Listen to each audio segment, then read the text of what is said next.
Brought to you by TechnoSpark 20 series smartphones. I'm superhuman.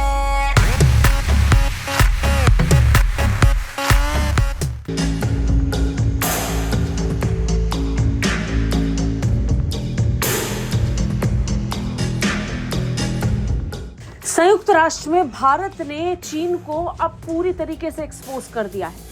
पूरी दुनिया ये समझ चुकी है कि चीन की चालाकी सिर्फ समुद्र की लहरों तक सीमित नहीं है, वो संयुक्त राष्ट्र में कूटनीतिक स्तर पर भी लगातार जारी है और चीन की इस चालाकी का मुंह तोड़ जवाब दे रहा है भारत चीन को हर मोर्चे पर एक्सपोज कर रहा है, खासकर आतंकवाद पर चीन का दोहरा चेहरा, दोहरा चरित्र भारत लगातार उजागर करता आया है।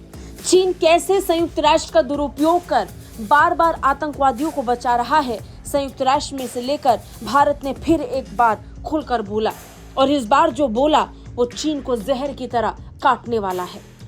भारत ने चीन पर कटाक्ष करते हुए कहा कि संयुक्त राष्ट्र सुरक्षा परिषद की प्रतिबंध समितियों में प्रस्ताव पर लगाई गई रोक एक प्रकार का छिपा हुआ वीटो है और इसकी आड़ में पाकिस्तान स्थित वैश्विक आतंकवादियों को सूचीबद्ध करने जैसे मामलों पर परिषद के कुछ सदस्य देश कोई जिम्मेदारी नहीं लेंगे।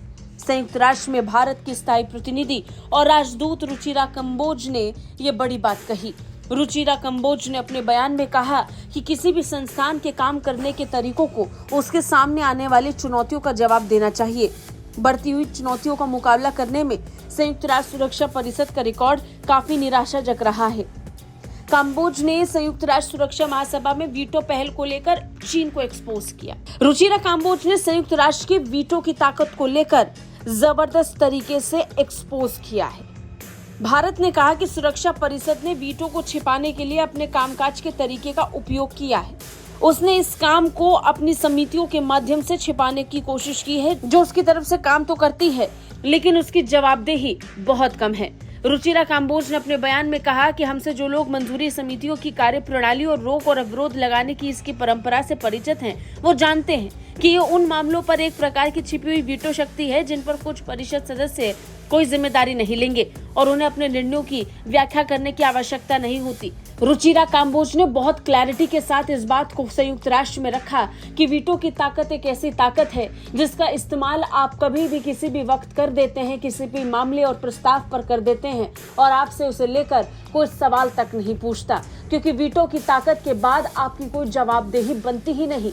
ऐसे में संयुक्त राष्ट्र के होने और उन समितियों के होने का कोई मतलब नहीं रह जाता। संयुक्त राष्ट्र में हो रहे घटनाक्रम और बनती स्थितियों को देखकर अब ये साफ जाहिर हो रहा है कि संयुक्त राष्ट्र का इस्तेमाल केवल जहर फैलाने के लिए हो रहा है।